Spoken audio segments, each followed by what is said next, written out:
नमस्कार दोस्तों, जैसा कि आप जानते हैं कि आज बिहार विधानसभा की तारीखों का ऐलान हो चुका है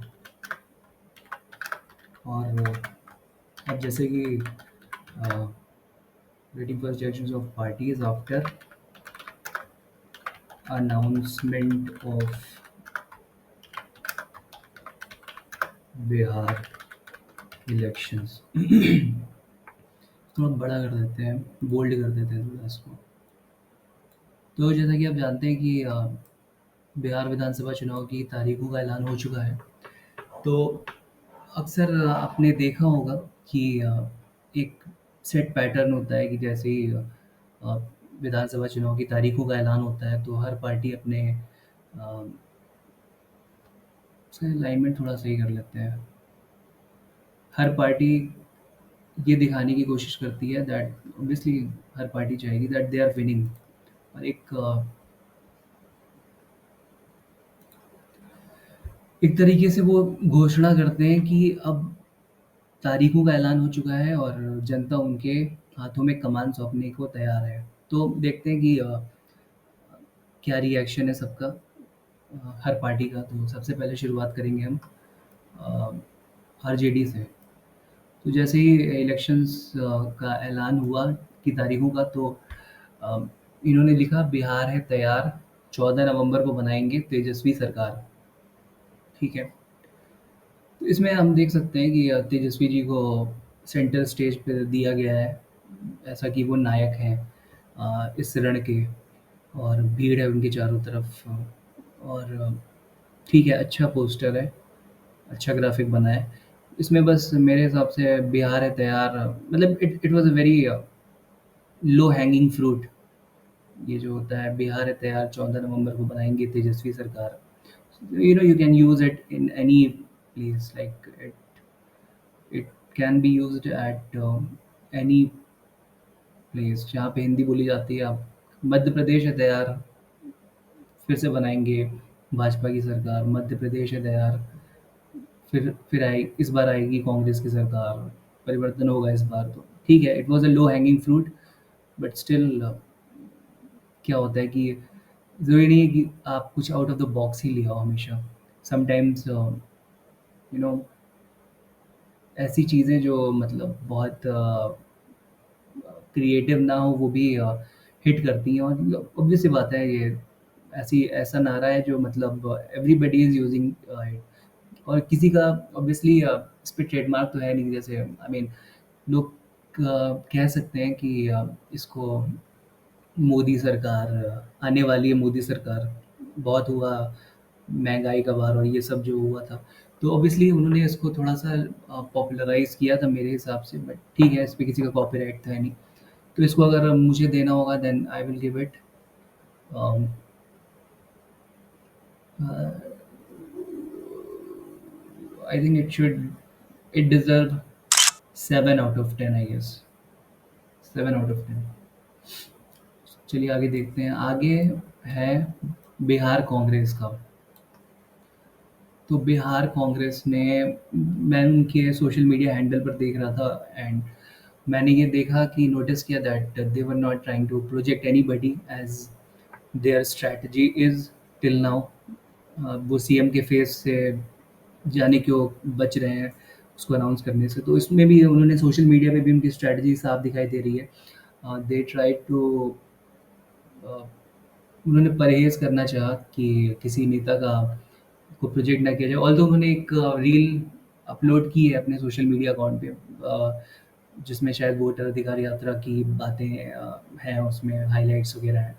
बट इसमें सबसे पहला जो इसमें इन्होंने पोस्टिंग की है, मैं सबके फर्स्ट रिएक्शन को ही यहाँ पे कंसिडर कर रहा हूँ। तो इसमें हम देख रहे हैं 14 नवंबर बिहार से वोट चोर बाहर। अगेन जो कांग्रेस का नैरेटिव है वो सीधा-सीधा वोट चोरी पर वोट चोरी से जुड़ा हुआ है। They are just trying to uh, influence people, you can say that vote चोरी हुई है और वोट चोरी के कारण जो है ये लोग सत्ता में आए हैं, जो भाजपा और जेडीयू वाले हैं।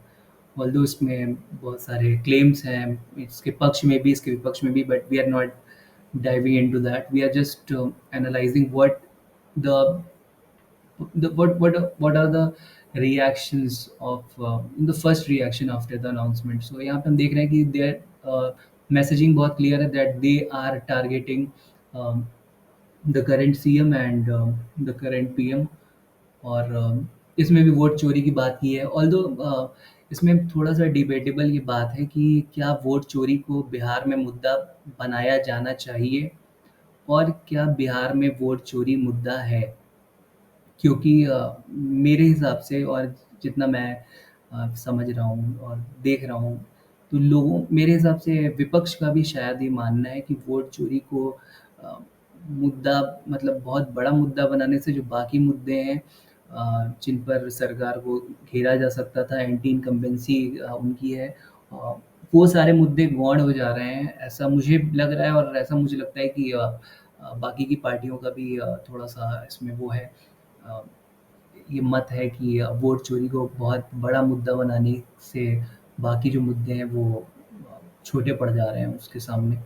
तो बट ठीक है, वोट चोरी को काफ़ी दिनों से रटा जा रहा है, और मतलब कोई चीज़ बार-बार अब रटी है तो ऑब्वियसली वो जनता के ज़हन में बैठती है। तो हो सकता है may be it will influence people. और कांग्रेस ने थोड़ी-सी अपनी रणनीति में परिवर्तन भी लाया है। मैंने देखा कि वो वोट चोरी को सिर्फ़ वोट चोरी नहीं कह रहे हैं, वो ये भी कह रहे हैं कि जो वोट चोर सरकार होगी, वो आपके रोज़गार की रक्षा नहीं करेगी, आपको रोज़गार नहीं देगी, आपके अधिकारों को छीनेगी, आपके आरक्षण पर, आपके प्रतिनिधित्व पर और बाकी चीज़ों पर वो मतलब प्रहार करेगी। तो ठीक है, वोट चोरी से एक तरीके से थोड़ा-सा बाहर जाने की उन्होंने जो एक घेरा बना लिया था, थोड़ा कोशिश की है। अब देखते हैं उसका कितना इम्पैक्ट पड़ता है। बाकी इस ग्राफ़िक को और इनके जो मैसेजिंग है उसको हम इसमें बहुत मेहनत नहीं की गई है, मुझे ऐसा लग रहा है। बहुत ज़्यादा मिनिमलिस्टिक हो गया, और 14 नवंबर बिहार से वोट चोर बाहर। एक तरीके से राइमिंग करने की कोशिश की थी इन लोगों ने, बट मुझे नहीं लग रहा है बहुत सटीक बैठा है इसमें। 14 नवंबर बिहार से वोट चोर बाहर। आई मीन ठीक है, थोड़ा-सा आ रहा है, बट फिर भी मैं इसको दूँगा 5 out of 10। Congress could have done better. ये जन स्वराज का रिएक्शन था after the declaration of election dates. इसमें भी इन्होंने बहुत थका हुआ ऐसा लग रहा है प्रयास किया है। Maybe I am missing some other social media profiles of them, might be, but what I saw on X कि 14 नवंबर आ रहा है जनसुराज और चुनाव चिन्ह स्कूल का बस्ता। आई मीन इसको इसको देख के लग रहा है कि कोई किसी बच्चे ने बना दिया। जो स्कूल का बस्ता टाँगता है वही शायद इसको बना दिया हो। और मुझे नहीं लगता कि जनसुराज के पास डिजिटल रिसोर्सेज़ का अभाव होगा, या फिर ग्राफ़िक डिज़ाइनर्स नहीं होंगे, या फिर कोई ब्रेनस्टॉर्मिंग करने वाला नहीं होगा, कोई out of the box idea देने वाला नहीं होगा। मुझे नहीं लगता ऐसा होगा, बट फिर भी क्यों यहाँ पे इतना सुस्त रिएक्शन आया है मुझे नहीं पता। तो इसमें कहीं कोई राइमिंग भी नहीं आपको दिख रही। 14 नवंबर आ रहा है Jan Suraaj. It's just like I mean they had to say something so they did it, but I don't see any effort here. और maybe they are just trying to make sure कि लोग एटलीस्ट उनका जो चुनाव चिन्ह है वो जान जाएँ, स्कूल का बस्ता। क्योंकि जो इलेक्शन सिंबल्स होते हैं ऑब्वियसली वी नो कि they have a lot of contribution, और people actually relate to them, और उनको पता होता है कमल छाप पे डालना है, तीर छाप पे डालना है, लालटेन छाप पे डालना है। तो यह हो सकता है कि वो चाह रहे हो कि, बट फिर भी कुछ तो क्रिएटिव कर सकते थे, but they didn't do it. So इसको तो मैं दूंगा 3 आउट ऑफ 10। क्या हो रहा है?